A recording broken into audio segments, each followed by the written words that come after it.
എന്ത് ഉടമസ്ഥാവകാശം കൊടുത്താൽ എനിക്കിപ്പോൾ ആ ഒരു കെട്ടിടം എൻ്റെ പേരിൽ വേണമെന്ന് എനിക്ക് നിർബന്ധം. പക്ഷേ എൻ്റെ അച്ഛനും അമ്മയും അന്തി ഉറങ്ങുന്ന സ്ഥലം സംഖ്യകൾക്ക് ഞാൻ ജീവിച്ചിരിക്കുന്നിടത്തോളം കാലം വിട്ടുകൊടുക്കില്ല. അക്കാര്യത്തിൽ നിർബന്ധ ബുദ്ധിയുണ്ട്. ഞാനിത് ഇങ്ങനെ സ്റ്റാൻഡ് അവിടെ എടുത്തില്ലായിരുന്നെങ്കിൽ ഞാൻ സ്വയം ആ വീടിൻ്റെ അവകാശം അവർക്ക് എഴുതി കൊടുക്കും. എനിക്കിപ്പോൾ ദൈവം സഹായിച്ച് ഭാര്യ വീട്ടിൽ അത്യാവശ്യം കഴിഞ്ഞുകൂടാനുള്ള സ്വത്ത് ഉണ്ട്.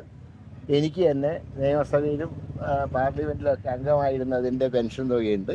അതൊക്കെ എൻ്റെ പാർട്ടി മാതിരി എനിക്ക് കിട്ടിയത്.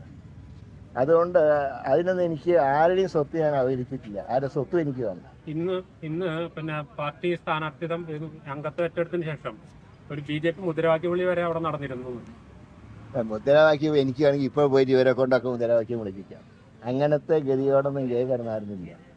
കോൺഗ്രസ്സുകാർ അദ്ദേഹത്തിനെ നെഞ്ചിലേറ്റി ഇറക്കുക. ഒരു കാര്യം ഉറപ്പാണ്, ഒരു കാര്യത്തിൽ ഞങ്ങളിന്ന്